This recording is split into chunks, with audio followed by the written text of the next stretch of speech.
Water. We're here for the Wilmington Public Schools budget. Dr. Grant. Good Let's evening, get started. everyone. Good evening. How you doing? Nice to see your faces, and welcome to the high school. It's great to have you here.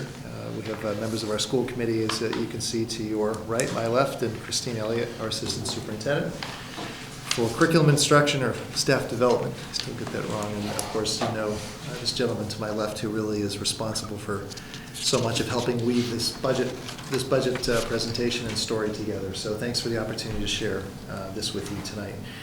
The presentation I'm going to go through, we did share with Mr. Hull. I'm not sure if he passed that along to you, but if not, we'll certainly pass along to you so you have a copy of it. Is this it? No, the one that I'm going to go through tonight. Okay. I haven't seen it. So with that, certainly we'll jump in. The effort here, if you have followed the school committee presentations, any of the budget presentations previously, there'll be a number of the slides in here that follow that you have seen before, that provide some context for what we're anticipating to be our operating budget plan for fiscal year 23. In this presentation, we've also tried to pull together some of the information that has responded to some of the questions or some of the information requests when we last spoke previously around such numbers as the Shaw Sheet Tech numbers and information there. I've been able to gather that to preview with you, as well as some other data around the exit data that we recently gathered around from our middle school and high school families.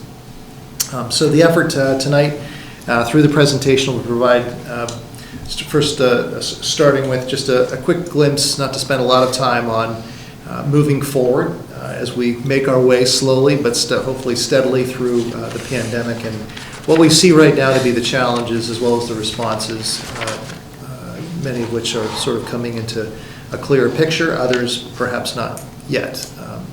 Enrollment considerations will be next, followed by just putting the context, the current FY23 budget that is before you for consideration.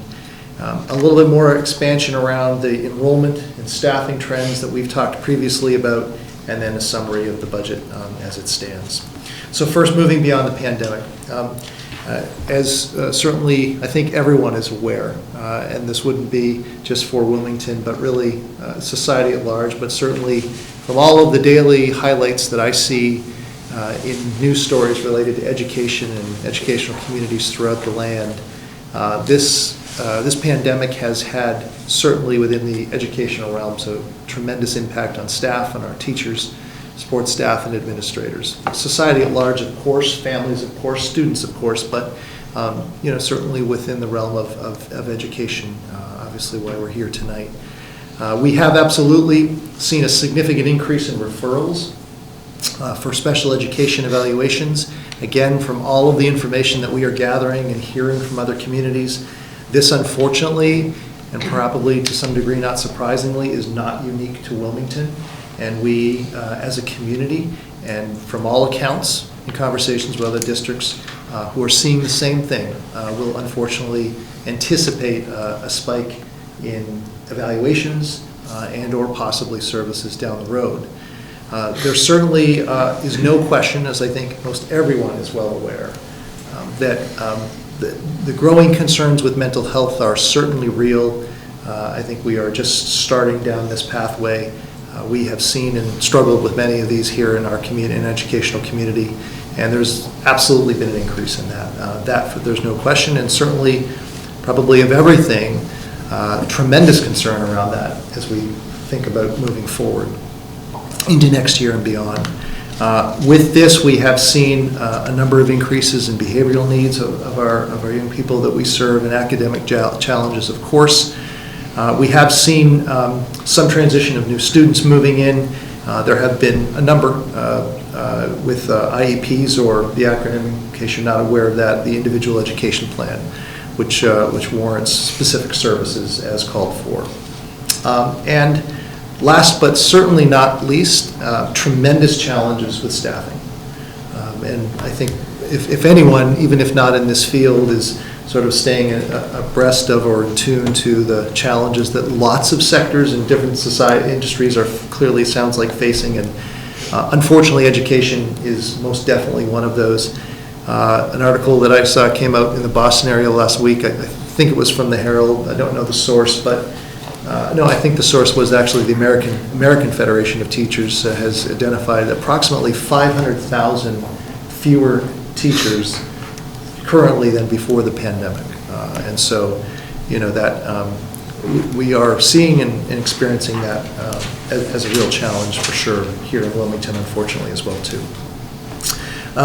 I think that going into the building of this presentation, this budget plan, and as we seek to chart the course going forward, we are absolutely, relative to those, some of those matters that I just pointed to, there is growing recognition that resources are going to be essential to help support our services, some of which we've talked previously about around grant funding that the pandemic has brought to school districts and entities. There's also ongoing conversations, ongoing hope that we, the administration, will seek to reduce class sizes, that we may have in place contracts that drive or specifically call for a certain pupil-teacher ratio, but it's not lost upon me, it's not lost upon us that there's great interest in smaller is better, and certainly in the wake of this pandemic, wouldn't that be best? We are trying our hardest to adhere to our contract and shape our resources accordingly, but I think it's just worthy to point that out. There certainly is an ongoing effort and attention being drawn and being put towards this, or before the school committee rather, and the administration around compensation, and again, a seeking of trying to align our district with that of neighboring districts. Collectively, there is no question that this amounts to a lot of pressure, for lack of any other better word, on our ability to try and navigate all of those hopes, those desires, those requests, and so on, with our efforts to deliver what we believe in the midst of all of that is a fiscally conservative budget plan, and we hope that you'll see it in a similar way. So enrollment, we'll start there. Obviously, when we, and I know all of you know this so well, so much starts with and is shaped around enrollment for any school district. We are indeed experiencing a decline, I think it's worthwhile to note, statewide of students. We've talked previously, obviously, and I'll get into this in a little bit more detail again to sort of refresh for you the numbers, but there is absolutely no question that public schools and charter schools throughout the state have experienced a decline in enrollment within the recent time periods associated with the pandemic. 40,000 students approximately between 2019 and 2021, according to the Department of Education's numbers and data that they've put out there. The downward trend in enrollment throughout the state, there's lots of, going into the pandemic, there has consistently been theories, or better than that, reason to believe that with such things as climbing housing prices in the area, declining immigration and lower birth rates, all of that is driving many communities to see a downward trend in enrollment, and that has been exacerbated by all accounts through the pandemic. And I think that the data that follows here for some of the neighboring districts shows that very thing. By no means is this all of the districts that we compare ourselves to, and we regularly do for a variety of things. A lot of numbers here, and again, I'll be glad to share this presentation with you so you can have an opportunity to take a little bit of a closer look at this. But this is meant to be a snapshot of enrollment trends nearby. All of these are within the Middlesex League, if I'm not mistaken. And you can see across the top the year span from 2013-14, grabbing a data point of 2018-19 until more recently this year, 2021-22. Wilmington is third from the bottom, as you can see there. That comes through on the screen. It's highlighted in the presentation, but third from the bottom, as you can see, and the corresponding numbers. Back in 13-14, we had just over 3,500 students. That dropped to just 3197 in 18-19. 28, just a little bit over 28 in 2021-22. So correspondingly, you can see the adjustments and the drops. Wilmington, since FY19, we've declined by 396 students. Out of interest, Tewksbury has dropped by 222, Reading 364. So you can see some of the other districts, and we just thought that would be interesting going back to the aggregate number of students dropping across the state.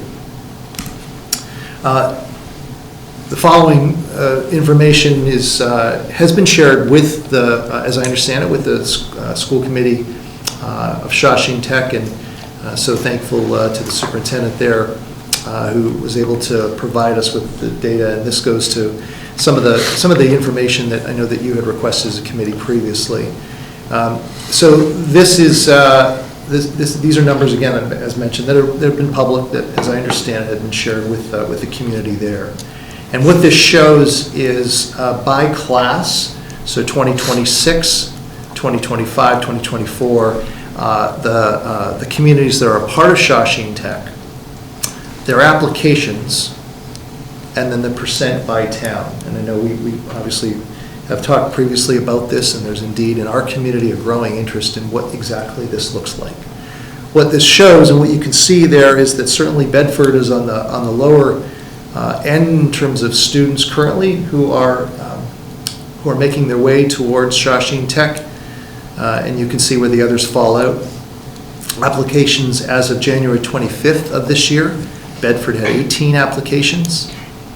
Billerica had 139, Burlington 48, Tewksbury 110, WPS 125, and then some out-of-district placements. And correspondingly, the next column over, the third column from the left, you can see what that allocation is by applications for percent by town. So as a percent by town, you can see Wilmington sits at 28%, the second highest just slightly behind Billerica. So wanted to share that information with you. All of those folks who applied, all those students who applied won't get in, but it does show what the applications were as of what I think the deadline was. The Finance Committee here, as you recall, also had requested information, a little bit more insight in terms of exactly where Wilmington students are headed and what their pathways are at Shawshing Tech. And so I was able to gather some data, again, thanks to the assistance of folks at Shawshing. You'll note here, it doesn't include current 9th grade students. They don't make a final selection until towards the end of the year. But what it does include is for students in 10th, 11th, and 12th. Again, a lot of numbers here, but this was the best sort of way that they passed along to us, and I wanted to grab it exactly as was shared. There's a whole lot of programs that are listed here on the left, from automotive technology, carpentry, electronics, and so on. And then what this shows is this is specifically Wilmington students, and by grade, what specific programs they go into. And so down the bottom, if out of interest, because it would be easy to lose sight of this, currently Wilmington has 79 students at the Shawshing Tech in 10th grade, 44 in 11th, 81 in 12th, a total of 204, again, according to the numbers that Shawshing provided us. So we wanted to share that with you in response to some interest I know you had expressed before.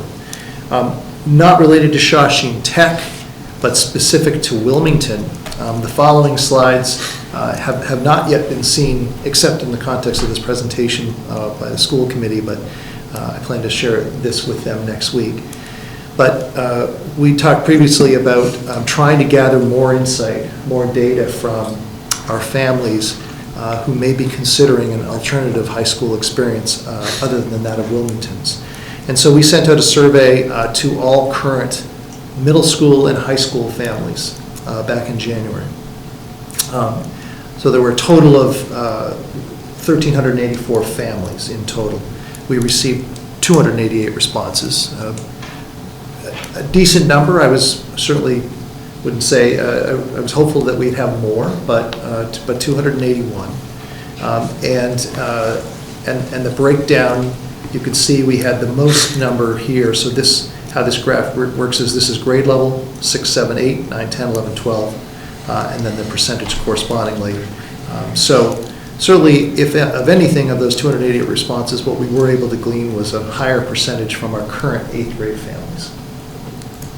And what it showed in terms of the plans of our current students, one of the leading questions was really centered around trying to get a sense of if families were considering an alternative high school experience for their child, exactly why.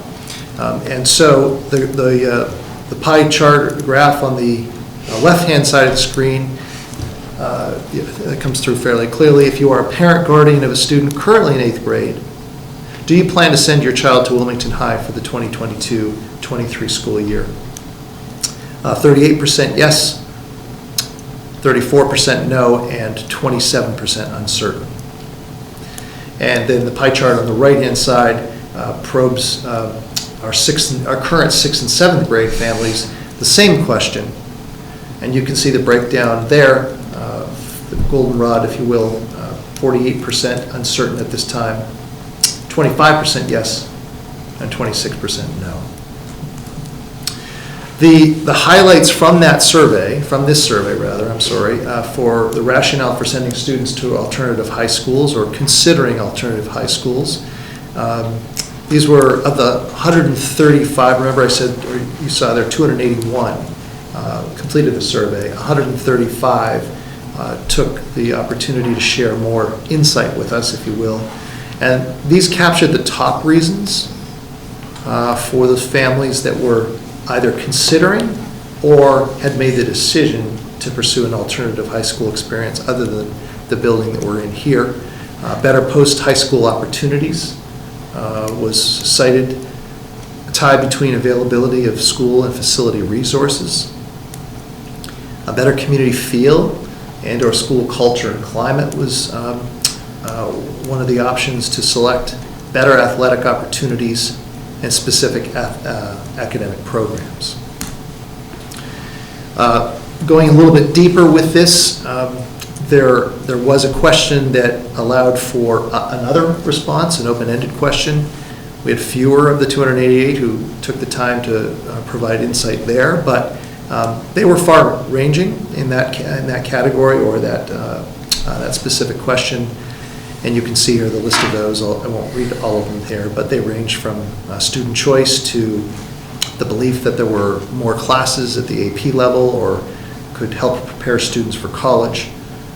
An alternative, of course, to the high school experience here that is a specific fit for an individual student learning, and athletics were some of the items mentioned there, or the feedback mentioned there. I want to shift gears just for a moment to and this sort of brings to an end of some of the previous things that we've talked about or you've asked about, and that is the program review. As you know, that's something that is ongoing, and some of you may have been following the work there that's been underway with Ms. Peters' leadership and Ms. Elliott, who's here with us as well. That work continues. By no means is it complete, but just again as context setting, this is all about trying to ensure that we here at the Wilmington High School can say that we offer a program of studies that is comparable to other districts.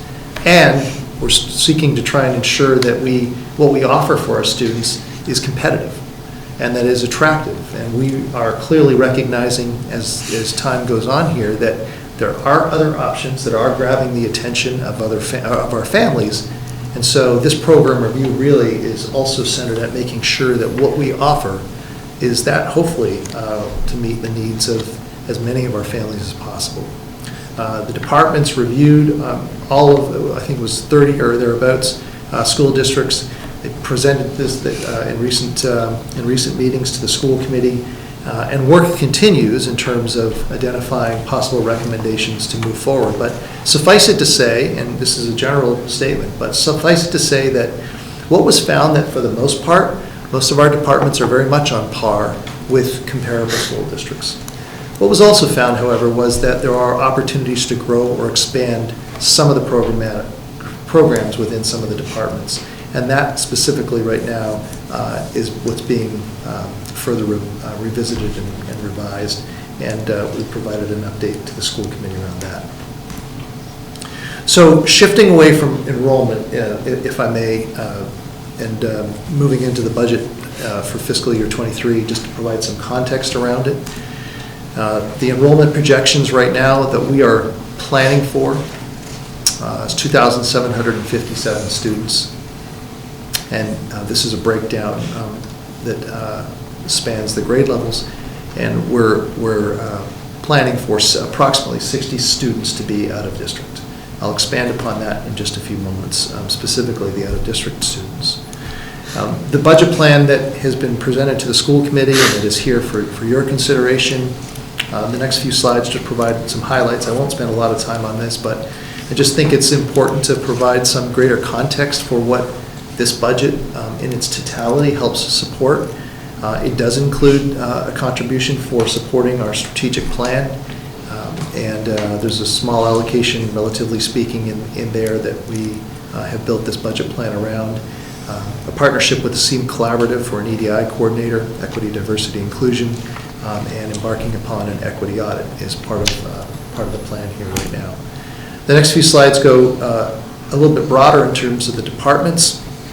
And again, just the thinking here is to make sure that our community understands some of the things that this budget is going to help support. So this is an overview of curriculum, professional development, staff development, and you can see some of the things that Ms. Elliott has previously highlighted as part of this budget plan.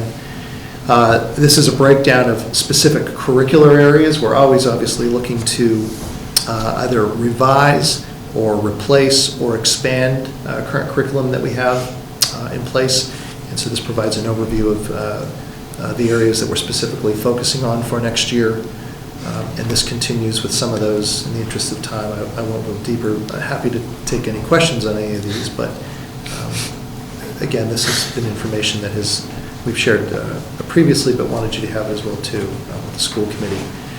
So some of the many things that we're seeking to help support as part of this budget plan for next year.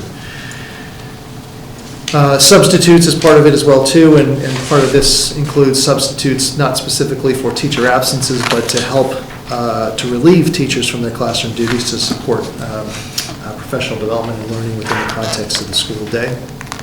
Information and technology, you know, through our capital plan submission is obviously significant. There are other operational costs that any budget year seeks to try and support, and this provides an overview of some of those, from planning for phone systems to other costs for subscription software, just slightly below 200,000. Subscriptions go up all the time for us, not unlike a homeowner. Netflix or your phone bill or whatever, and certainly with Mr. Lord's leadership, we try and shape the budget plan to account for all of those projected increases. The capital requests, this is just a slide that summarizes the current capital requests, and as is usually the case, this maps out our best guesstimates for 5 years out through fiscal year 27. The capital request right now for fiscal year 23 is $400,000, specifically supporting replacement of projectors at the elementary level, Wi-Fi network replacement at the elementary level, some networking as well. High school projectors in this building. I know we consider this certainly a new building, and it is, but a replacement cycle to start to work through the new projectors is necessary and timely, and PA system upgrade as part of this. Student Support Services is an important part of this plan. This provides an overview of the vast array of things that office supports for our students, from legal expenditures to occupational therapy, psychological services, professional development, and so on. Transportation, that is not an error. Draw your attention to that down the bottom. That transportation of $840,000 are the fiscal resources necessary to transport our students that are on special education plans currently. For public day, you can see the number there, just under $500,000, and for private day, just under $350,000. So certainly significant costs associated with transportation alone. Out-of-district tuitions. This is what currently this plan includes for next year, and this is a comparison for fiscal year 22. there was some data that follows to show you exactly where we're at for out-of-district tuitions right now. But as I said earlier, this budget plan is predicting 60 out-of-district students who will be educated out-of-district, The corresponding costs, so there's a variety of institutions that students who receive education out-of-district attend, from public day to private day to residential. And you can see on the far right the total for the budget, in this budget plan for tuition specifically, just a little bit under $6 million to support those students in their placements, for which we have an obligation for. I'll expand upon the out-of-districts in just a moment. I think it's also worthy to note, just again, bless you, for context setting, that within this budget plan that's before you, there is just a little bit over $1 million to support general education in district transportation. That's the big yellow buses. I think, as everyone knows, we don't have user fees for buses here in district, and so as such, our fleet is supported entirely by the operating budget, and so you can see that allocation there. Mentioned the transportation services. I think those special ed ones are the ones that I just referenced there. The athletic department, approximately $400,000 is within this budget as well. To note, as you know, we do not have user fees for athletics. There's a number of different sources that help support the overall operations of athletics more than the $400,000, but there is that's included in the budget here. And I mentioned the last bullet previously around our strategic plan. So returning to enrollment for a bit and staffing trends, I think that we've obviously talked, and with the school committee talked around the fact of exactly where our enrollment is going as a town, as a community, as a school system, and how does that align with our staffing patterns over time. And so I just think it's important to take a few moments to speak to that directly, if I may.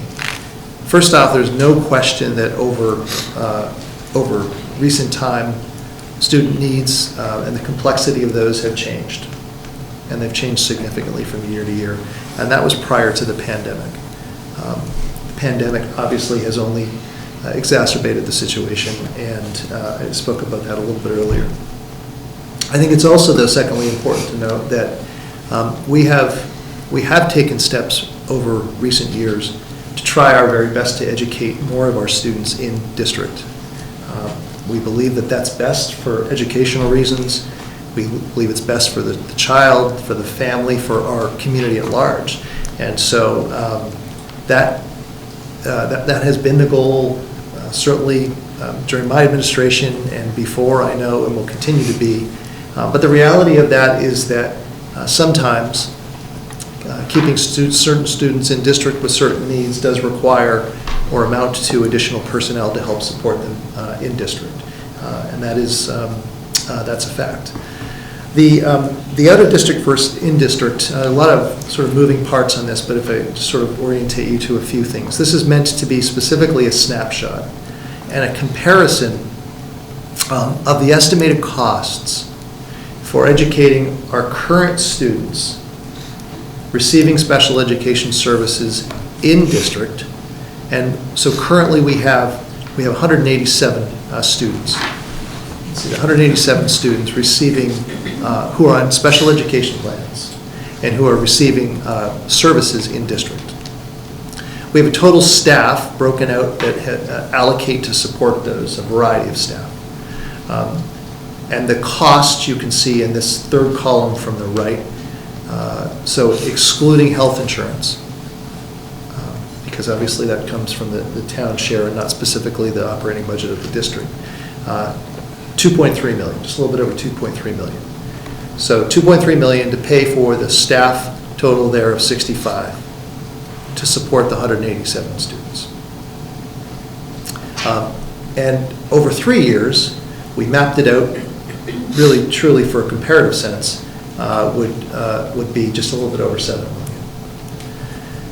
If we were to specifically look at those 187 students through the lens of out-of-district education, And these are estimations, and so I certainly want to point that out. But it would just be a little bit more than 9.8 million to educate those same students, 187, in comparable, if you will, out-of-district estimates. There would be a transportation factor added to that, as there typically is, and so you can see the comparative, again, for comparative sense only here, what that would allocate. So not only do we believe very strongly that educating students wherever we can in district is best educationally and socially, but also there's a financial element certainly to that as well. Over the last handful of years, there have been efforts underway by our Office of Student Support Services to add programs, specialized programs that reach a certain complement of students with certain needs or specific needs. And this is an overview of the names and the locations of these programs and the years correspondingly that they were added. Generally speaking, it's true that you need a complement of students to build a program, and sometimes there may not be enough of a complement such that it doesn't make sense financially to build that program. But where we believe that there's that complement of students, it's something that if we have the space, if we have the resources, it's something that we will continue to consider going forward. This is an overview of what this has looked like in actuality for the district over time, going back to 2013 and 14. At that point in time, and these are real numbers, these are Department of Ed numbers, so they're certified numbers, if you will, for our district. In 2013 and 14, there were 80 students in district who were educated. 80 students, affiliated with the Wilmington Public Schools, but who were educated out of district. You can see the trends, and it's bumped a little bit here and there. But you can see that overall, certainly within the last 4 to 5 years, the numbers have dropped. Certainly fair to say that our overall aggregate of students, population-wise, has dropped. So that would be a contributing factor. But I think also, so too, would be the efforts to try and build and bring on board, if you will, some of these programs that has helped keep those numbers down or declining. And so this slide here was put together and shared, I think at our last, or one of our last school committee meetings with a public hearing. And as we worked to try and address and sort of untangle, if you will, this question that I know has grown in interest, well, wait, the population of the district is dropping or declining. How on earth can staffing be increasing? It does not make sense. And of course, at face value, it doesn't. But when you take a closer look at what has been happening over time, the increased complexity of students as a broad reality, building some of those programs that I mentioned a few moments ago, and the expansion of corresponding staff. What I think that this slide shows fairly clearly is some of the trends around the full-time equivalents. In 2010-11 school year, in general education, we had a total of 188.3 FTEs. That has declined to 166.6 FTEs as part of this budget plan for next year. Special education has gone in the opposite direction. 2010-11, we had 50.5 FTEs. This budget plan includes 69.2. Educational assistance has also followed that trend and gone up from 64 to 86.05. And a small adjustment and increase you can see for guidance or psychologists or social workers. So the bottom row there compares the total enrollment, in the 2010-11 school year in comparison to the 2022-23 school year projections and what that adjustment has been. Can I just add something to this slide? So this is kind of a snapshot. So, I looked at the 2010-11 budget, and I just counted essentially general ed teachers, special ed teachers, and so forth. And then I looked at that, the 11, 12, and so forth. And that, so these are the numbers where they came from. There's a lot of movement in a year, but this is kind of the net number that ended up in that particular budget year. So that's what we're looking at. So over that period of time, general ed staff, as an example, there's a decrease of 21.7. You know, some years it might have gone up a little bit, down a little bit, and so forth. But over the course of that period of time, throughout the entire Wilmington Public Schools, the reduction of 21.7, and then the same process was used for the special education staff and so forth. So the final slides here, just to bear with this, if you will, just a budget summary of where all this sits and sort of wraps together. There are, to start with, certainly, and to bring attention to this, continuing what in many ways we've just been speaking about. This budget plan does include some additional staff, and these are specific to the Department of, or Office of Student Support Services. The plan right now is to add another team chairperson. If that's not necessarily a term you're familiar with, it's that individual. We have team chair people currently in the district, but with the ongoing expansion or increases in referrals for special education, these are really essential to help to truly oversee the process, the meetings, the paperwork, the compliance issues that come with students on educational plans. This plan includes an additional 1.0 FTE of a special education teacher at the middle school. We recently had, a few years ago, what was called the Walker Report completed that analyzed and reviewed our special education services, and this is the final piece that plan recommended for us as a district to add, and so this plan includes that, and a school counselor at the Woburn Street School, a 1.0 FTE, and this again is an effort to try and balance services across multiple schools as we have. This is an overview of the personnel changes in a comparative way between fiscal year 22, what happened from the budget planning standpoint to the start of the year. Inevitably, there are some adjustments that take place out of necessity and needs that develop, and then that is mapped with what fiscal year 23 looks like, and you can see down the bottom right, 489.45 FTEs. In terms of personnel. The salary changes, this shows again in a comparative way between fiscal year 22 and fiscal year 23. And as I'm sure everyone knows quite well, there's a lot of also moving parts in here. What we refer to as steps and lanes, which is experience by years of service, as well as, and that's the step. And the lane change is, and this is all part of the contract agreement that we have, moving horizontally, I guess we would say, based upon additional professional development. New positions or reductions, adjustments there, salary increase and replacement costs, retirements, and longevity. Collectively, that rolls up to a 2.68% increase over fiscal year 22.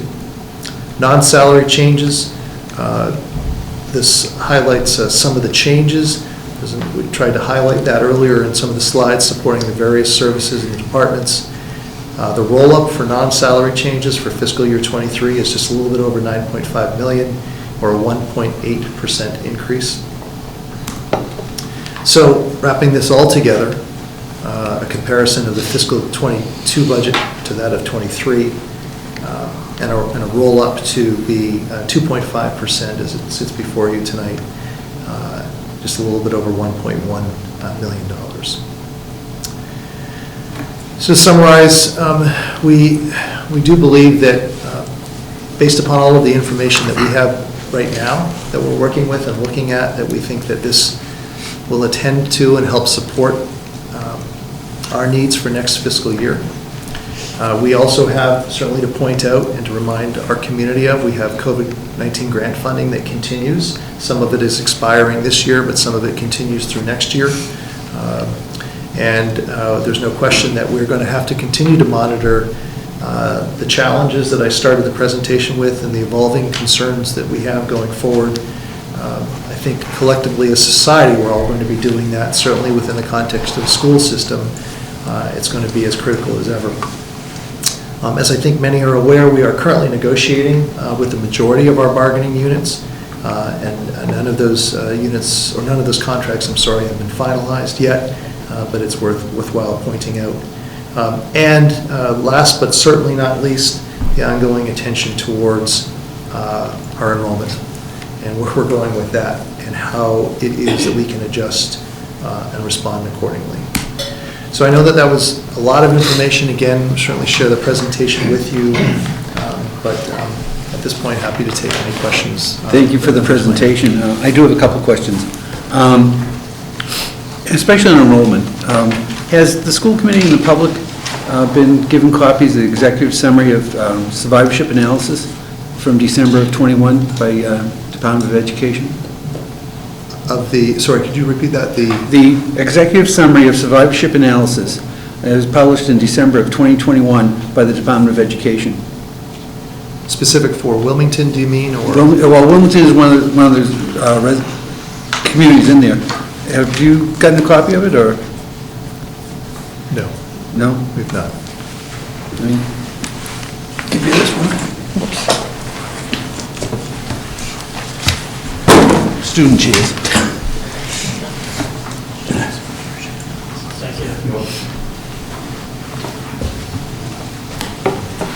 It really doesn't give a favorable look on Wilmington.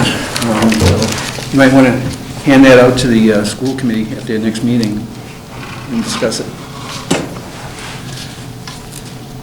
On the COVID, what were those funds used for? So I think I had one of your questions. So we had quite a few COVID-related grants. Yep. So we have an Sr1 Grant that expires at the end of this current fiscal year. It's a little over $100,000. And we used that. There was a piece of equitable services, so Abundant Life, we had to spend a little bit of money for them. But we also have charged just bear with me 1 second. We have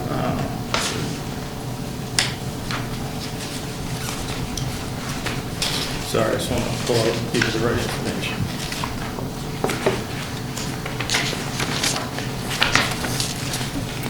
So Sr1, we have a social emotional learning position budgeted in there, some technology costs, as well as some equitable services costs, which is funds that you have to find any other school within your community and allocate some funds toward them. So that was Sr1. That, as I said, has to be spent by the end of this fiscal year. Okay. Then we'll receive some funds for Sr2. That was a total of $370,000, a little over $370,000. So that grant, we can use funds for FY22 and 23. So in there, we're going to fund SEL positions for FY23. There's 2 of those positions. So 2 of those will be funded in FY23. We had a school counselor that we had brought on that'll be funded through that grant for FY22. And there was some other special ed or social emotional programs that we brought in, Panorama and a few others that I can't give it justice to what it is, but it's a way of, I think, screening students and so forth with social emotional needs and so forth. So we've kind of laid out that money over 2 years, this fiscal year and next fiscal year. The employees that are on the grants, and when the grants expire, are those employees going to become part of the general budget? Those are something we have to analyze. We haven't rolled any of those into the 23 budget, because what we have, as an example, in one of the other, I think Sr3, we have some educational assistants and general ed tutors that we can't support. We can support a certain number of them in FY23 and 4, but a couple of them are just going to go away at the end of this year from the grant, and we're not bringing them on board. We didn't incorporate any of those now. When the grants are fully done, we'll have to analyze whether the 2 social emotional learning positions that we brought on, is there a benefit? Is it something that the district really benefits from, and the students really? Yeah. So we have to analyze that. But FY23 doesn't have any of these positions rolled into it. It's the positions, what we need is, will be funded through those 3 grants. And then in FY21, we had some other grants that we had to spend, and those were primarily for PPE and various things. So we spent all of those funds by the end of FY21.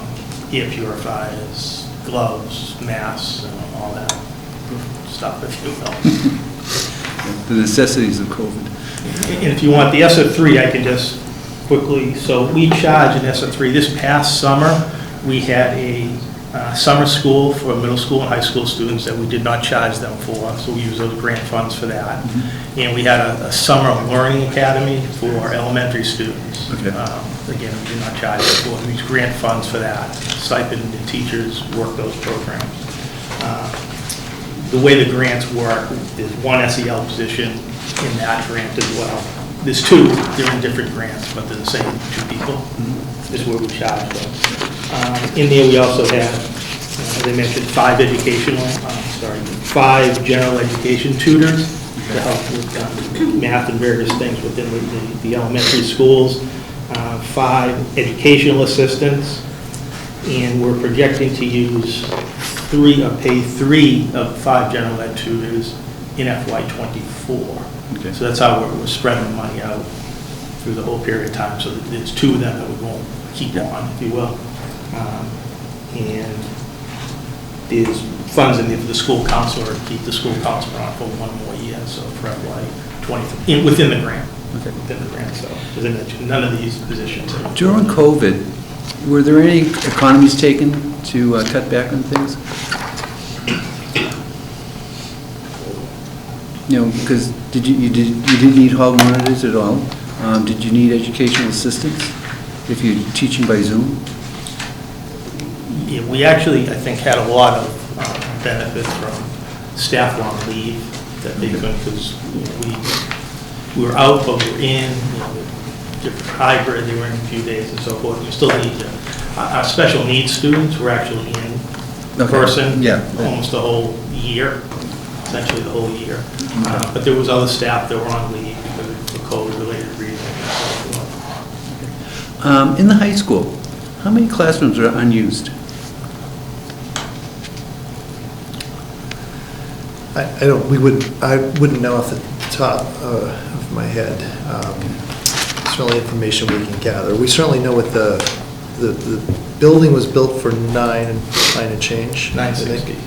So certainly, if you were to walk around here while school was in session, you would find, it's not uncommon to find rooms that may be empty because depending on the time of day, during lunch, there's, there'll be some classrooms that are not being occupied. Most of the classrooms are generally used when lunch is not in session. But there are some sessions when a teacher, let's say, has a planning time, he or she's able to stay in their classroom. If it was a situation where school was more congested or crowded, that teacher may have to leave the room because it's truly needed. So it's certainly safe to say by the numbers, there's some space here based upon what it was built for and what the current enrollment is. Thank you. Any other questions or comments from the committee? Marion? We can go to the budget book for the middle school. I just have a question, I'm sure all of you might have an answer to this. FY22 FTE versus the FY23 FTE columns.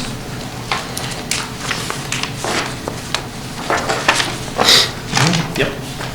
So it looks like you're adding a special ed teacher, correct?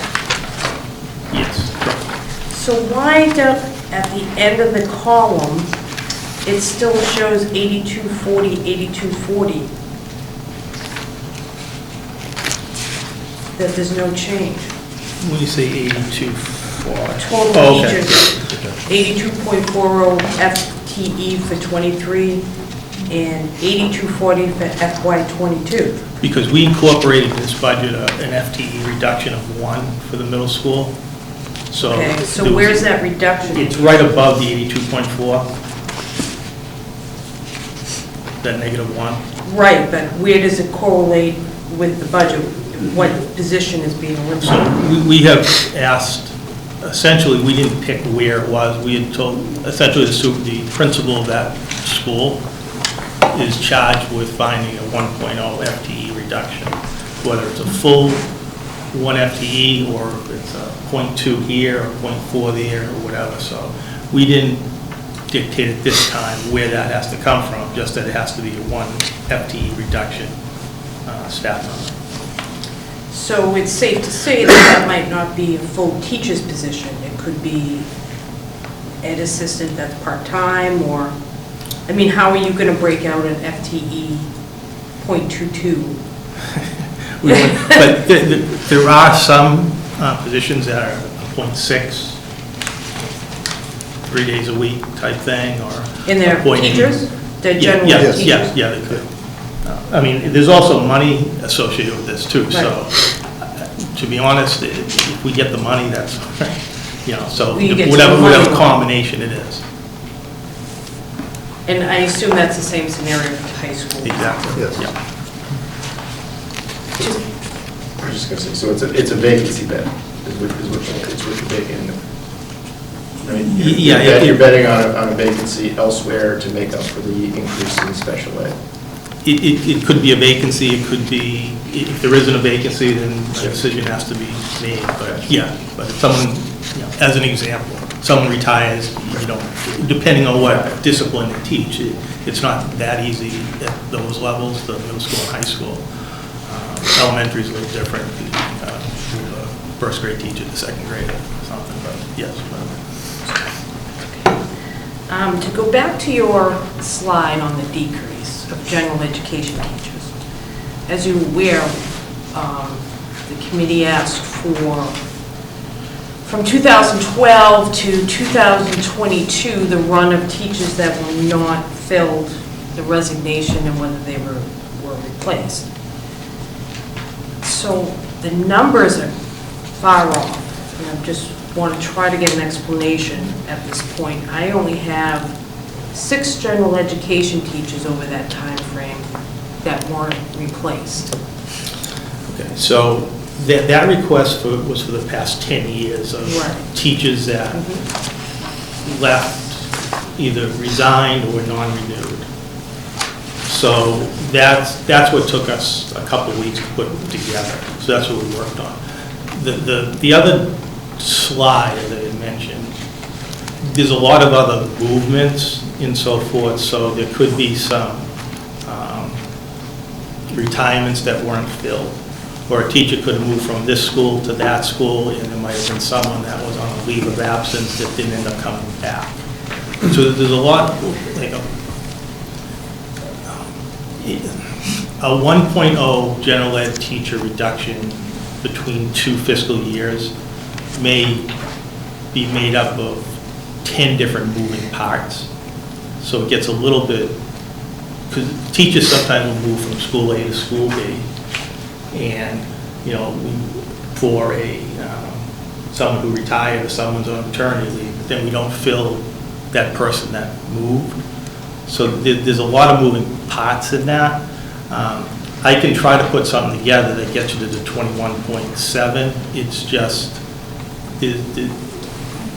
counting the number of teachers and then explaining how everyone moved. I mean, literally, there's a lot of movement in any given year.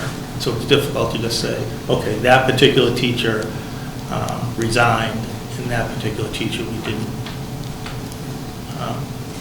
fill that position. Most of them we had to fill, the people that resigned, but there's other movements throughout the district that's what kind of complicates it. I'd like to see the high school numbers, exactly who was moved, who left, what the FTE was 2010 to now. For high school? Yes.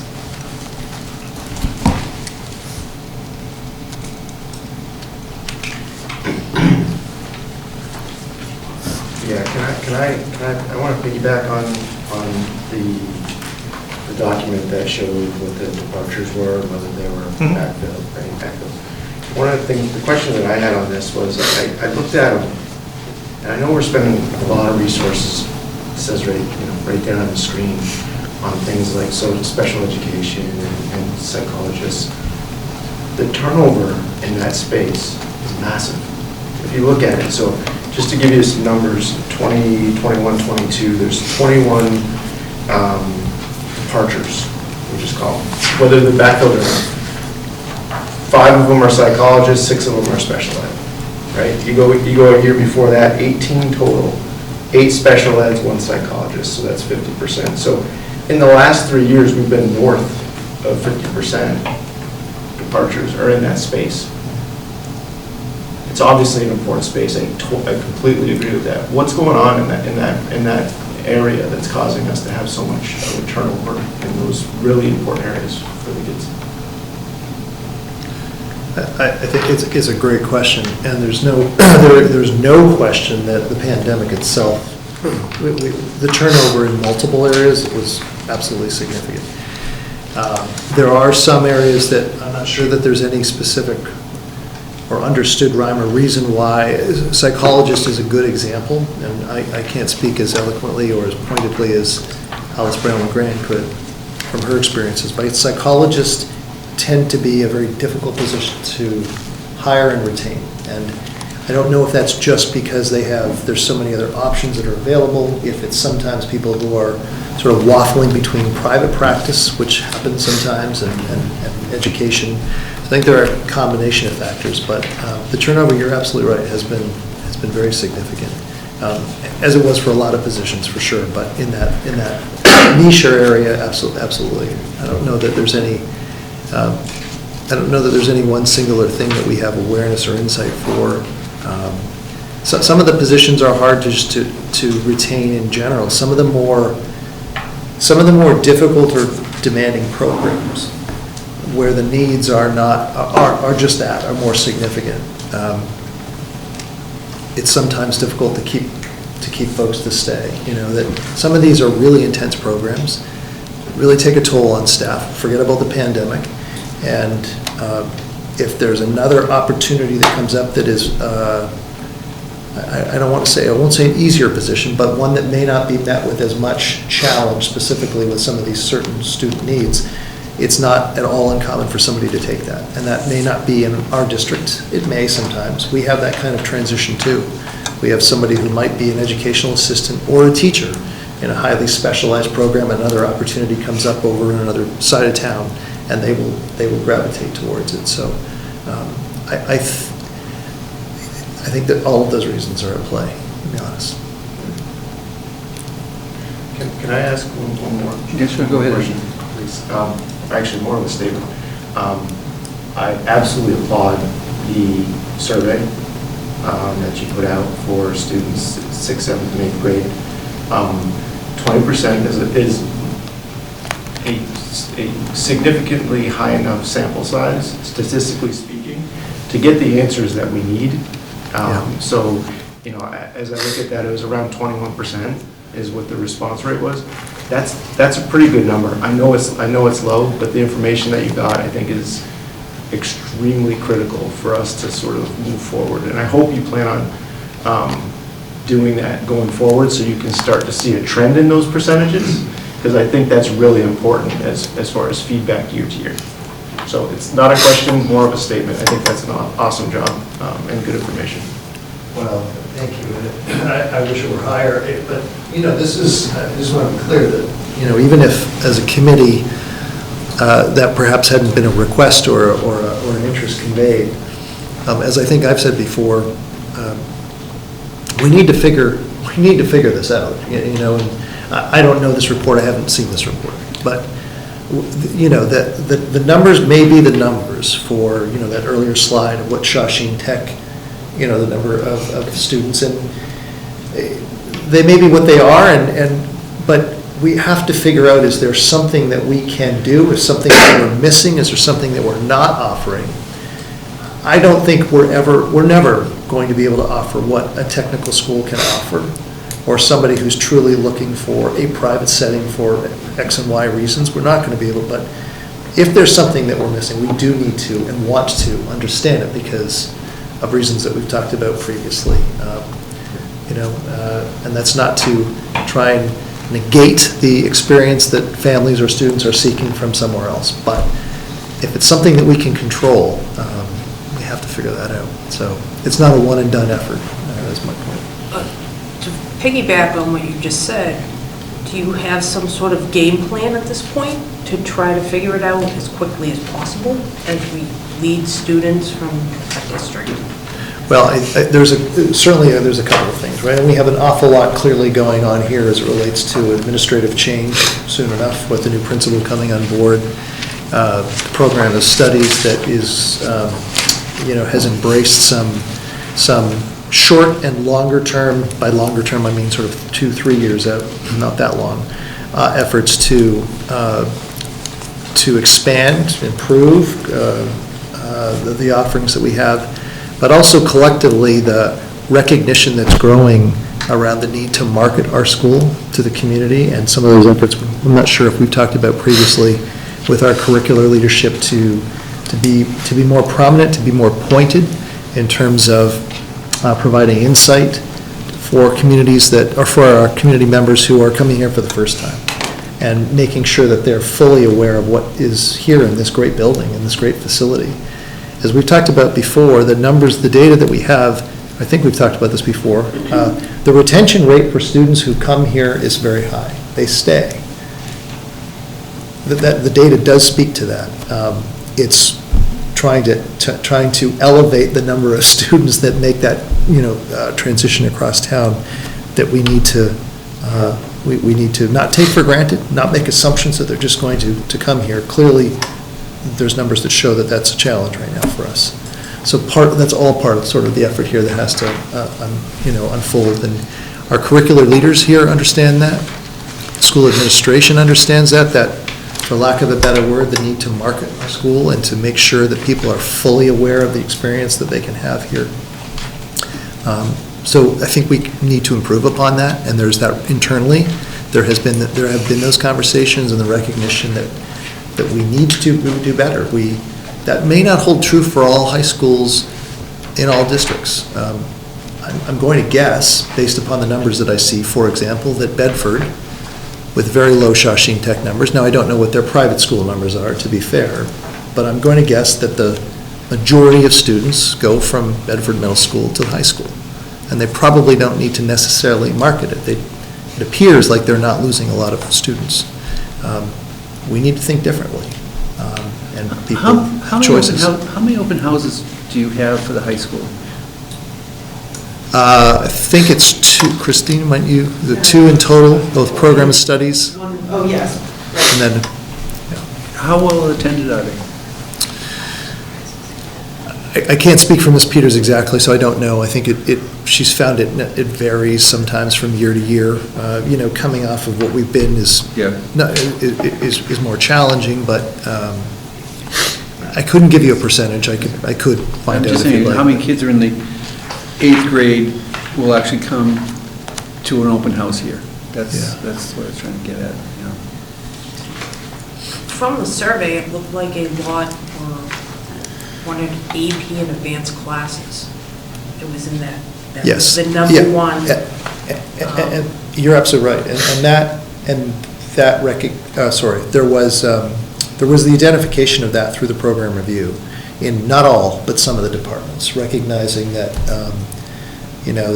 some more college prep AP courses we could add.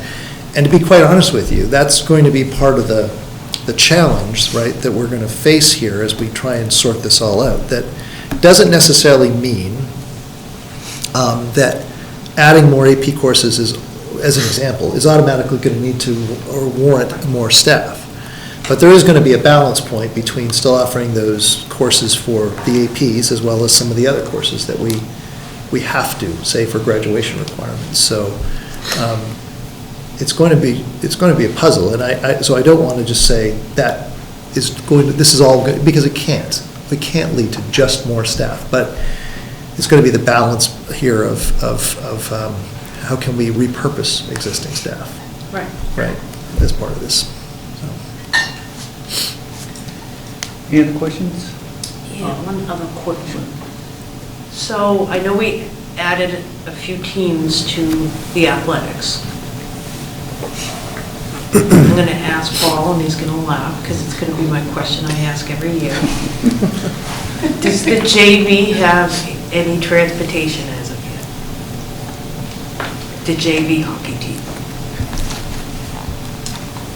I don't think anything's changed since the last time. Nothing has changed. Yeah. So we're adding teams to our athletic department, but we can't get transportation for the JV hockey team. Seems a little ridiculous at this point, that if we're adding to the program, we can't,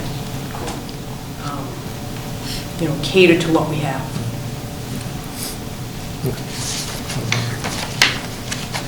I'll talk to the athletic director. See what we can do. Scott? Thank you. Going back towards the beginning of your presentation, you talked about reduced class sizes. I believe the max class sizes teachers' contracts currently at the middle school are 25-1 and the high school are 20-1. Both schools right now, I think, are around 15-1. So when you're talking about reducing them, is that with the teachers' contracts, or are we actually going to try to bring down that number lower than 15-1? So, what were you going to do? I think when we were talking that there was, with the pandemic and everything, there was pressure to bring them down. I'm not saying we're gonna bring them down. That's not, it's just kind of things that came out of the pandemic that would be nice if we could have smaller class sizes. There's arguments on both sides. Small class sizes are better. There's no benefit. But I don't think we have any intention of reducing class sizes. Not per the contract, but certainly the middle school is quite different than the high school. Not just for the obvious, the ages, but the structure, the configuration. And that is exactly what, as part of my effort on that side of things around the middle school program review, is going to be centered at. There are options that any school community could take in how you shape the teaching teams. How many teachers, quite frankly, do you have a part of that? With the assumption that our community values the teaching team approach, which I think by and large we do. I know I do personally. I don't see us deviating from that structure. In other words, I don't see us changing course to go to a junior high model at the middle school. But there are options that absolutely could change the student-teacher ratio that will be looked at as part of this overall program review. That would make an adjustment to that ratio, absolutely. When do you plan on having that? By the end of this year. The end of this year? Yeah. Okay. That's not to say that it's all going to take effect for next year. Right. That would be phased in, but that's my plan. Okay. Okay, I'll move on to the buses. So you gave a number of, it's 1.1 million for in-district transportation and 800,000 for special ed out-of-town transportation. In the student support services, we have two numbers. One for public day of, it's around 492,000 transportation, and private day of around 348,000 transportation. So what are those? That's roughly the 800,000. That is, okay, that's what that goes to? Yeah, that's special education transportation to out-of-district schools. Okay. The 1.1 is the in-district yellow buses that you say. Okay, all right. And at your last school committee meeting, a question was asked about the bus contract, and you said we're in the second option year, which runs out at the end of fiscal year 23. Correct. And it was about a 20-25% increase is what most bus companies are seeing right now? Yeah, ours is about 2.67% increase. Currently? on this For us contract? going from this fiscal year to next. Yeah, Some chatter I've heard on my listserv, Yeah. some have gone up 20 to 25%. and that's on the, so when we renew, it'd be on the 1.1 million? Is that the number we're talking about? Is it 1.9 with the two combined? In the FY '23 budget, it's 1 point. Right, I'm looking forward, like, I will have to go out to bid again. yeah, but would it be those two numbers combined? Well, no, so the yellow bus contract is through North Reading Transportation. The special education transportation, we're part of the SEAM Collaborative, and we have a joint contract with all the SEAM Collaborative communities. North Reading Transportation happens to have that one as well, but that's a separate contract managed by the SEAM Collaborative, of which we're part of. So we get billed for the number of students, of our students that get transported. And the idea behind that is the transportation company tries to put students that go to the same school on the same bus, even though they may be in different communities, depending on how the routes go. It's a way of looking at refining the routes and so forth for various out-of-district schools. Okay. Elsewhere? Sure, I can keep going. Under student support services, you have supplies and materials listed for the elementary school, middle school, and high school. I mean, it's just over 6,000 for the elementary school, 3,000 for the middle school, and just under 4,000 for the high school. Are those for the supplies and materials for the teachers, or are those something else? Yeah, those are more for kids, like if they need, I forget what the term is, hearing aids or what have you. Okay. So those are more like small supplies and materials for the students. Do we have anything in the budget for teachers' materials, for classroom materials? Do we offer them anything? Yeah, every school has a office supplies and Okay. or school supplies line item. Okay. Do you know if there are grants for any of those? Like for school supplies or anything that we apply for, that we can apply for? I'm not sure. I know there's some Wilmington Education Foundation and a couple other organizations have grant opportunities for teachers and so forth. Okay. But I'm not sure of other grants sitting out here Okay. that specifically for that. Do you know of any, like, do teachers ever say, you know, I'm spending my own money on these things and I get more? Does that ever happen? Is that a thing that happens in the district, or are we really good about just providing what they need? Yeah, that has happened, and we've talked to the principals. The principals have the discretion to spend the money that they have in the budget for teacher needs and so forth, and we've asked them if there's something comes up that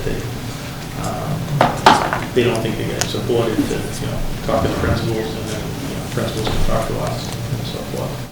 Okay. Shifting over to legal fees.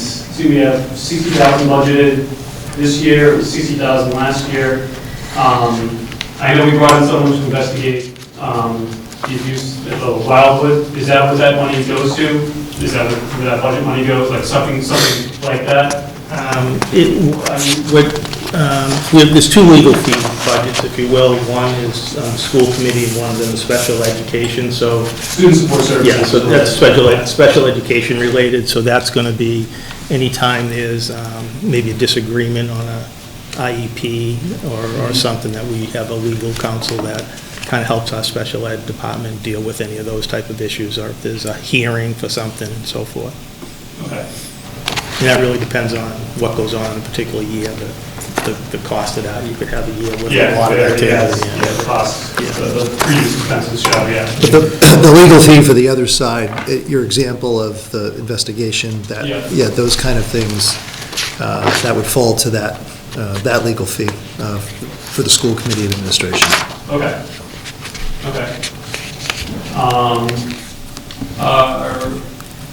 What do we have currently for a response to intervention program in town?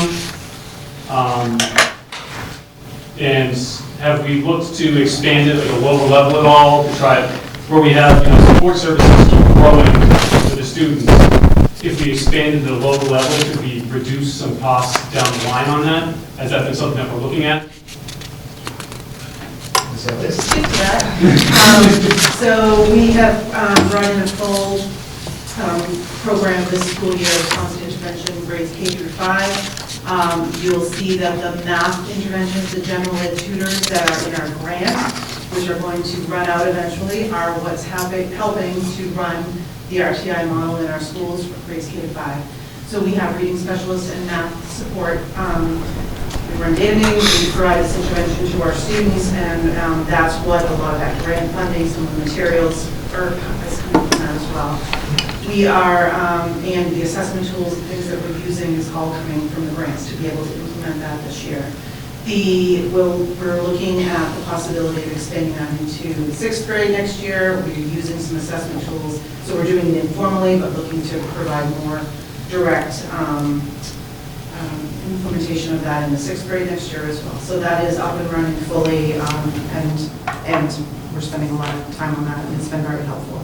We're using it to really target skills that are missing in our students that might typically be for some, but are really impacted over the last couple of years with the pandemic. And it's really helping us to tease out what are gaps in student learning based on lack of exposure maybe with all of the impacts of the last couple of years versus students who might really be struggling or have a learning disability. So we're able to get that information much earlier and discern those differences before we make students, before we refer them for special education evaluations. That sounds like this is a big expansion of what we've done in previous years? Mm-hmm. Yeah. Okay. Significant.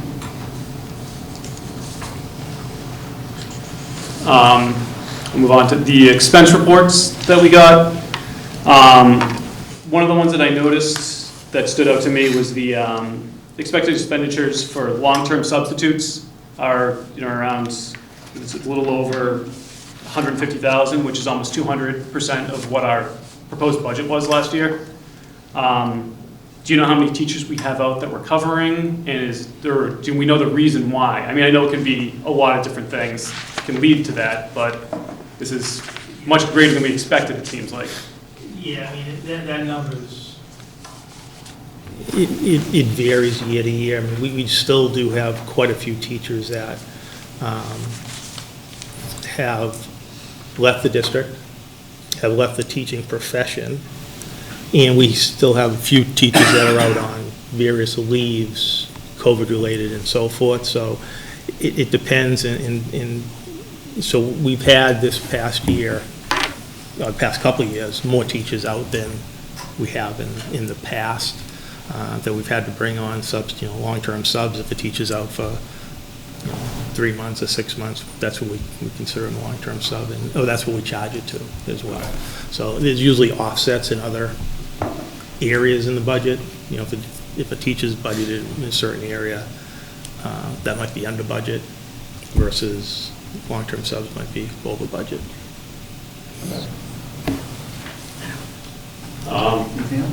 I could move on to the Wildwood, but I don't want to monopolize if somebody else has questions and wants to. I have a question I wanted to bring up if I could. Can you pull up the table that you had that was up previously? Sorry. It's the change in staffing, and it just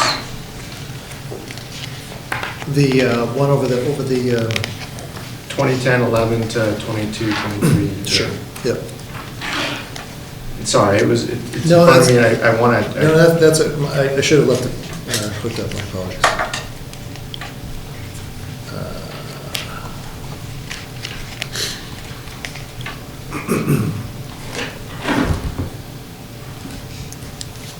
Yeah. That one there. Yeah. So, thank you.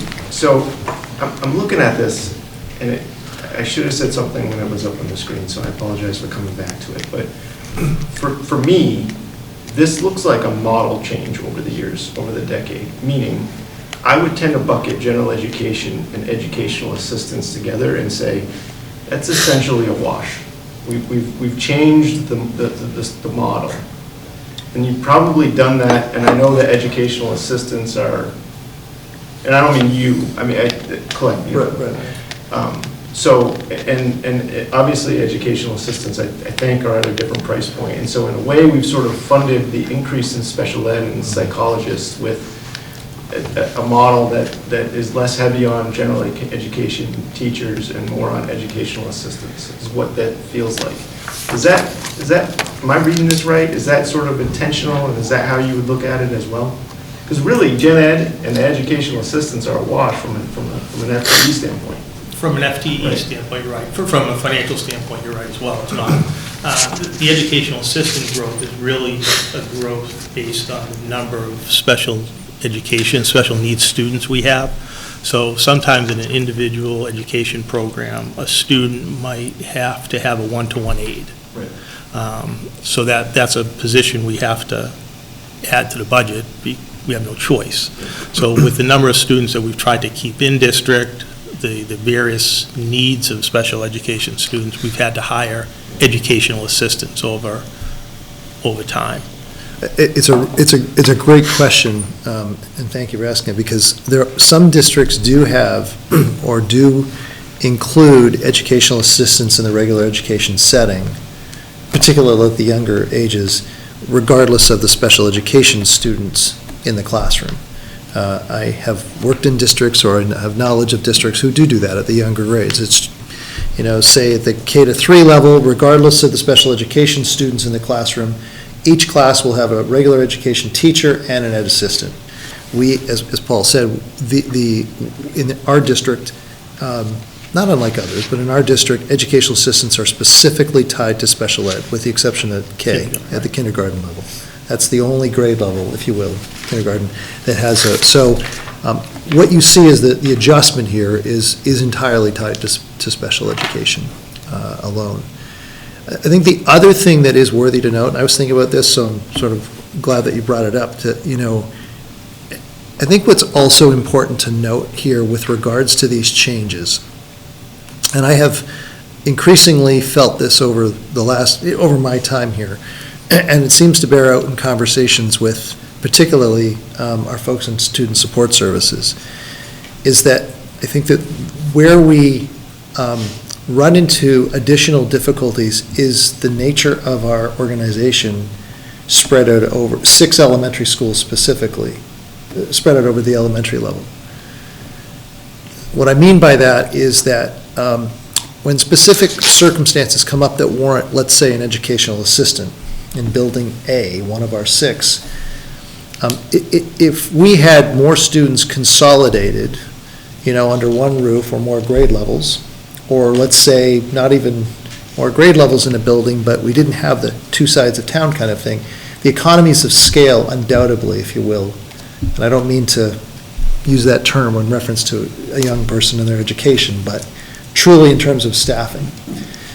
More and more, as these needs that I've tried to expand upon here over time increase, and we're seeing them increase with students.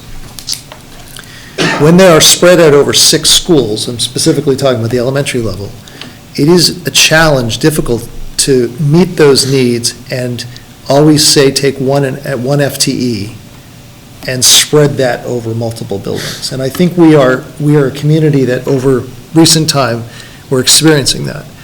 I'm not trying to suggest that if we had 3 elementary schools, would the FTE count here be substantially less? I'm not trying to say that for the reasons we spoke to. But I do firmly believe that we would be able to be more economic in some of the deployment of some of these staff in certain circumstances, not in all. But so I definitely think that as the needs of our students are changing, we are feeling that more because of the nature of our distribution over so many schools. We talk about that not infrequently. We might be able to utilize one FTE here that could span more classes than what we may be able to do because they're constrained within one school facility. So it's not meant intentionally to be a pitch at all about the consolidation quest and where we're going with the buildings, but I do think it just acknowledges that what we're experiencing is in part sometimes related to stretching out over so many schools. Not always, but sometimes.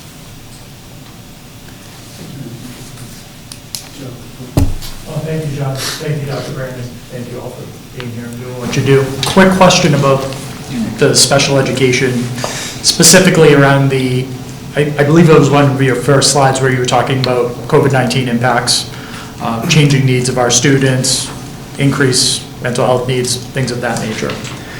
I think I might have heard this, but I just want to validate. If there's a referral for special education due to, let's say, a student feeling they were behind due to the pandemic and Zoom and things of that nature, did I hear correctly that there's some type of process or method to vet out whether they truly have some type of, need for special education versus some type of other service that they would play catch up? Yes, thank you. There absolutely is. There is a process that actually is governed by state law, and so regardless of COVID, and I hope I didn't mean to convey that, so I apologize if I did.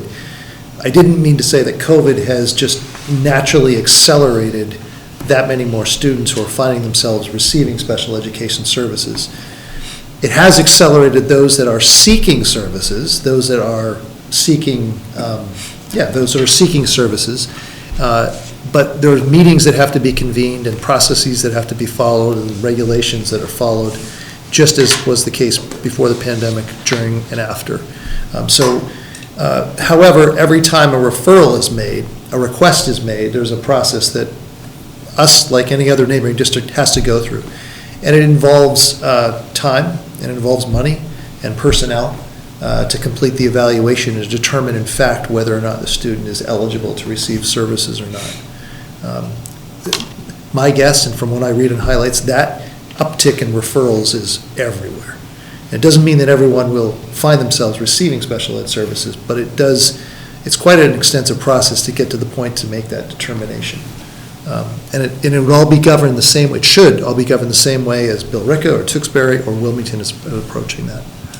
I appreciate that. And as part of those services, we're not just talking about disabilities with learning, but is it like emotional type or behavioral type disabilities as well? It could be, indeed. It's a wide range of things, but that's correct, yes. Is it fair to say that students on Zoom and experiencing COVID-19, just like everyone else, could have developed some emotional issue that requires special attention, special education, that could lead to an increase in that FTE count? I suppose, I wouldn't want to opine on what that reality actually looks like, but certainly the process that I just mentioned would be yielded or found through that process by those from psychological assessment and other assessment tools that would be used to make that determination. Okay. And I do find this slide very compelling. At first glance, I was trying to really understand the root cause, what happened 10 years ago to today, right, where our kids need all of these increased services from psychologists and social workers and things of that nature. Any insight as to the root cause of why do our kids need the special attention today versus 10 years ago? Or did we just not understand what was happening 10 years ago? Boy, that's a big question. I wouldn't do it justice to I think, be able to fully answer that. I think it's probably both, and I think it's rooted in, again, pre-pandemic, certainly the recognition that, and there's undoubtedly lots of theories and there's lots of evidence, no doubt, around why it is that the complexity has expanded so greatly and led to additional supports or services that have deemed to be necessary. So that would be a whole other presentation. I don't mean to script the question, and I don't want it because I couldn't talk as eloquently or as pointedly as others who I work alongside. But understood. I appreciate you answering what you could. Thank you. Any questions, Cheryl? No, sir. Teresa? Okay. So I have two comments. One is, once again, commend your staff for the amount of grants that are pursued, and it's very much appreciated. And the second comment is getting back to the high school enrollment. And this is the third year in a row that I'm bringing this up. Last year, I was told there would be a plan, and apparently there's no plan. Looking at the estimated enrollment the next 5 years, and this high school will be very close to being half empty. It's about a third of the way right now. I understand that the demographics are not in your control. You can't control how many people move into Wilmington or move out, how many have children, and so on and so forth.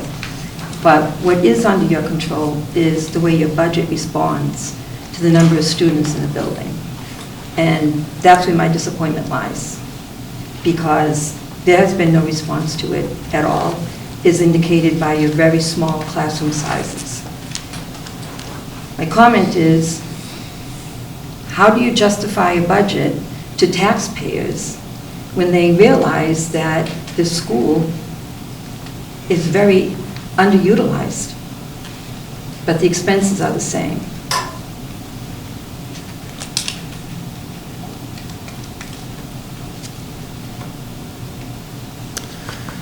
It's a fair question, but it's one that I don't think has a simplistic answer in the sense, well, a couple of things. First off, as I think I mentioned the last time we met, there's no question that some of the progress around developing, to use the term a plan, has been slowed by just everything going on and being negotiated. We are, with the high school leadership, the curricular leadership, and leadership in my office, coming up with, as mentioned before, and I think as very pointed, and I can't remember who on your committee mentioned it, recognizing that before or until there is a broader understanding of exactly the types of programs that we may want or need to bring on board are identified, will be critical prior to making any grand or sweeping sort of changes or reductions. And again, I apologize who made that comment, but I think it was on point. You know, as I've shared with you with some of the findings through the program review, and as mentioned earlier tonight, there is a desire and there's a belief that some of our programming has to expand. We have to reconcile that with our contract of the 20, as you know, that's there, and we did seek to make that adjustment, and we're staying. We are unable to, shall I say? So it's staying there at 20. So we have to reconcile with what we need to offer for graduation requirements, what we want to offer, and how we can not completely eliminate course offerings that many of our students right now, or future students who are going to sit there, or coming through these doors, are going to want to take. It's not an easy solution. It's one that I recognize that we have to make some adjustments, but I also think that it would be misguided to necessarily think that what we're talking about in these adjustments is a reduction of 20 or 30 or 40 FTEs here. I don't know what the number is that we can recalibrate by, or if to use that term, but I think the balance will be not going too far where we can't offer the courses that our certain complement of students are going to want. That could backfire and lead more students to not want to come here. At the same time, recognizing that the variety of needs that we've also talked about in some way, shape, or form tonight around changing student needs, we also have to figure out a way to service those students that are not seeking AP courses, but also those that may be of a different sort. So it's a complicated, I don't know, puzzle, but it's a complicated reality. It's not a clear answer, I know, to a plan of X FTE reductions, which is what I think you're seeking, and I understand that others may be as well, too. Not necessarily. What I'm pointing out is that for the last 10 years, and even prior to that, we've had a steady decline in enrollment in Wilmington. And when it hits the high school, it's very apparent, because that decreased volume of students is still being fractured off into other areas. So there are fewer and fewer students attending our high school, but we're not responding to that. And I understand what you're saying, and I appreciate the complexity of a high school offering. And I know it's not an easy solution to any of that, it's totally understood. But I don't see any effort to address it. And that's where my concern comes in, because being on the Finance Committee, we're recommending this budget to taxpayers who are paying for this building and for all the other buildings in this town. And this building in particular has a problem with enrollment. And the course offerings is a different issue. That might help with the problem in the middle school, and I hope it does. And I commend that study, and I hope you do it on a more regular basis, because it certainly seems like it was very worthwhile. But it doesn't do anything about the fact that there are fewer students in the town of Wilmington as a whole, and there's fewer of them coming into this building. That's where my confusion lies.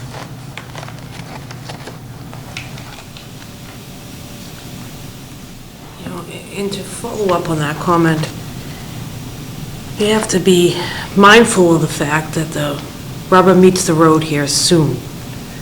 I know the town manager was scrambling to try to balance the budget because we got hit with a 20% increase from the Shawshene Tech that we were not expecting. We had budgeted a 10% increase. That is a big chunk of money that the administration had to find in our budget, and we didn't go back to you and ask for it out of your budget. So we need to address this sooner rather than later, and we need to get a handle on what is going on as quickly as possible. We can't keep sustaining two budgets going out. Anything else? Teresa? John?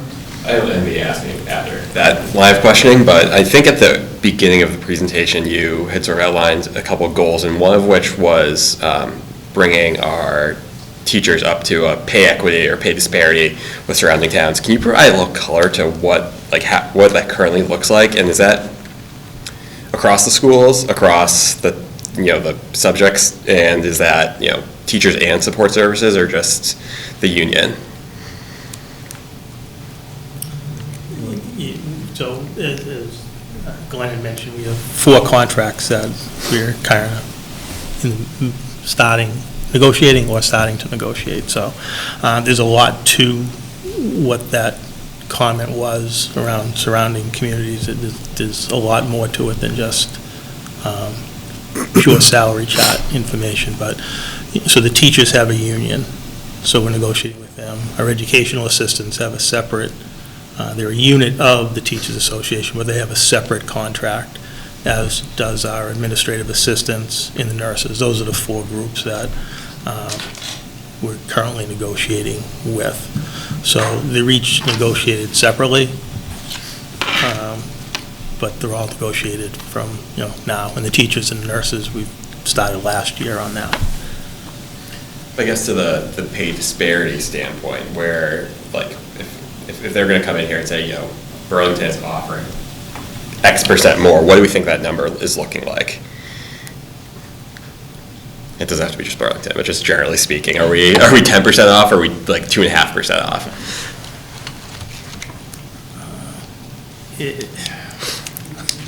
It's part of our negotiations, to be honest with you, and there's some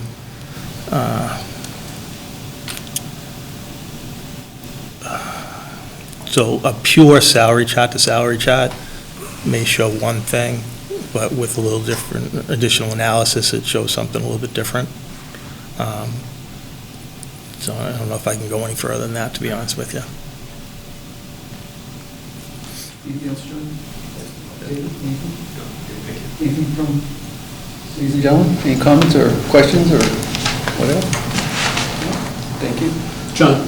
Yes. Can I just ask? I just had a couple more. Go ahead. Things might have changed, with the announcement with Wildwood that came out last night. But you talked in the past about doing an RFQ, about moving the students. When is that? What's the timetable on that look like? Is it sped up now? Like for, what our plan would be if we had to move the kids out? Like it's, Yeah, we're kind of in a 2-week time span on that now? So the RFQ sits in the purview of the town manager. Okay. So we've worked with him to provide the details of what we think would be important to include in that. So as we sit here tonight, I'm not exactly sure. Do you know anything more about it? I'm not sure. I think it might be on the street now, if not very soon, but we were working on that regardless of what happened, because what happened really had nothing to do with the building per se. It's something that could have happened in a brand-new school. The same thing could have happened. Yeah. So that RFP was to look at, so the MSBA project, 5 to 7 years. Yeah. We needed some type of plan in the interim. That interim now is like 2 to 3 weeks, not for that, so we have to come up with some way of doing something just because the noise and the disruption outside of the building, as Dr. Brandon's letter had stated.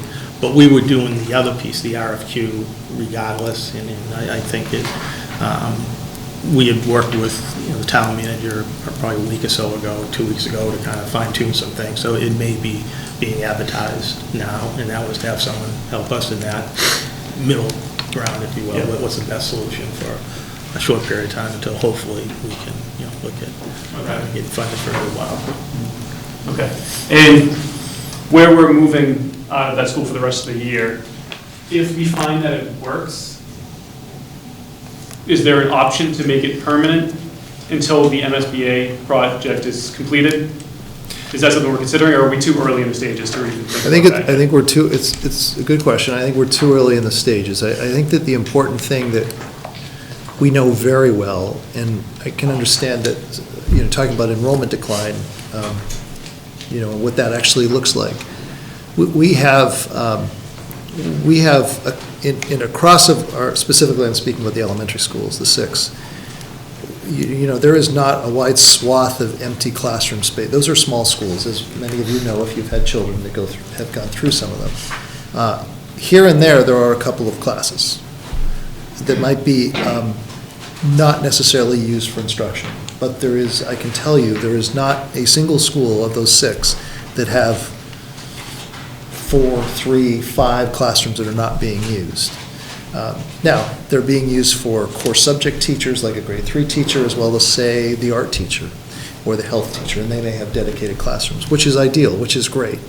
But we really don't have a whole wing at, School X that we can just move into, and I can tell you that fresh off of taking a careful look at what our options are as we look at the Wildwood. I don't know that we're going to find a solution that would be probably one that we're going to want to cling to over the 5 years, let's say, if the decision is we're not going to return to the Wildwood. I don't think we're going to find that right now. That RFQ that Paul was speaking about a moment ago has always been about what are our options as a community if we need to vacate the Wildwood that can sustain us for a longer period of time. That may involve modular classroom space, which we don't currently right now have any modulars in the district. Some of you may know that, but maybe not all. We don't have any. So some of the solution may be modular space. Some of the solution may be to identify corporate or commercial space that could be retrofitted for school purposes. Sometimes communities do that. That RFQ has been all about trying to map that out. Take a look at the space that we have in all of our existing buildings, and I would stress that, all of our existing buildings, not just the elementary level, will be part of the focus to come up with viable solutions that we could consider, the administration and the school committee.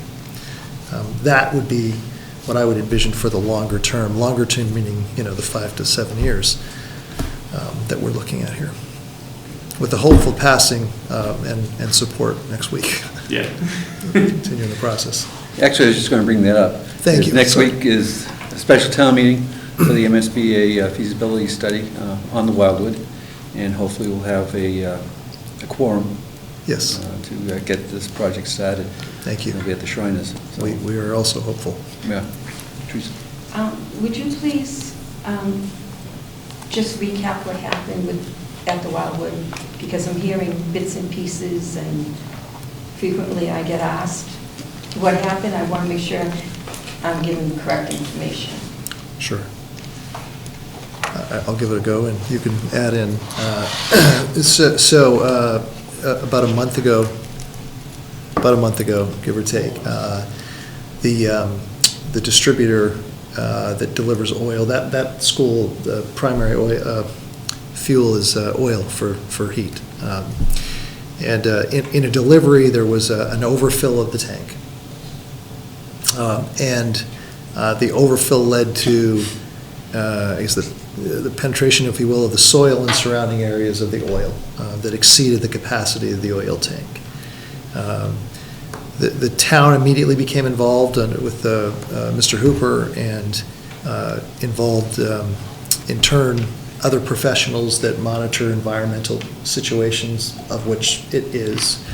And over the course of the last few weeks, I guess, the town, in conjunction with these third-party individuals, have been able to assess the approximation of oil that is in the general vicinity at the site, and what the cleanup is going to entail.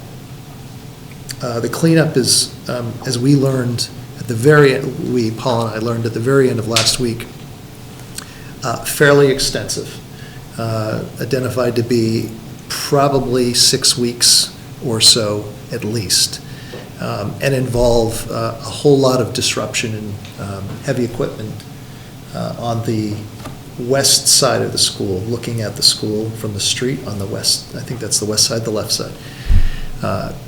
And so based upon the understanding of all the work that has to entail, the proximity of that work in relationship to the one wing of classrooms, the possible disruption or interruption, I guess, in the utilities on that part of the campus, there's all of the utilities are there. I'm using utilities, right? I mean, power, water, septic tank, et cetera. All of the possible interruptions in that. It was collectively determined by the town manager, superintendent of public buildings, Board of Health, and our team, that it would just not be appropriate to keep students or staff in that school during this time period. So that's what led to a decision to come up with a plan to vacate the school. And as I said in my letter to the community, recognizing that we're still talking about a bit of time between the end of the school year, but the disruption that a move is going to cause everybody, just to me would not be prudent to move people for 6 or 8 weeks. And sometimes that's best guesses for time frames, right? If it, gosh forbid, if it takes more, and then move them back. So that's where we're headed. I think it's important just to stress, if I may, in this forum, as I said in the letter, no one's ordered the school to be closed. It is safe to occupy right now, and has been deemed so by the Board of Health. But we believe that the potential disruption would be best to vacate in the best interest of the students and staff. So no oil seeped into the building then? The understanding is no. Okay. No, it's all in Outside. the land outside. It's seeped away from the building. We had an underground tank. Yes. But at some point, did we recently replace that with above ground tank? Yeah, if I could. So when this occurred, Superintendent of Public Buildings, I think DEP and so forth, the decision was made to bring an above-ground tank to the Wildwood. It happened, when we had the ice storm on a Friday. This was on, I think, a Thursday. Before the ice storm, they brought the tank, they pumped all the oil out of the underground tank into that, rehooked that up to the school. So the school had heat again with oil. And then some other stuff had to happen with the underground tank, had to be cleaned and so forth. I don't know exactly what happened there. But then they, on Thursday of last week, they actually removed the underground tank. They pulled it out of the ground and moved it aside. And then the licensed site professional who was working with DEP and the town and so forth, they had all these plans that I can't read, but essentially saying that this is with some wells that they had drilled to determine where the oil went. Didn't show anything going toward the school, however, it did show oil across the driveway and kind of near the septic tank. So given that, they have to excavate all that soil. And, you know, as Glenn alluded to, when they took the underground tank out, there's a water line that runs, essentially through, you know, within a foot or 2 feet of the oil tank. And then you have the septic line kind of runs like right next to the in-ground oil tank. You know, before they did a great job taking it out, but you know, who knows? And then there's a utility pole.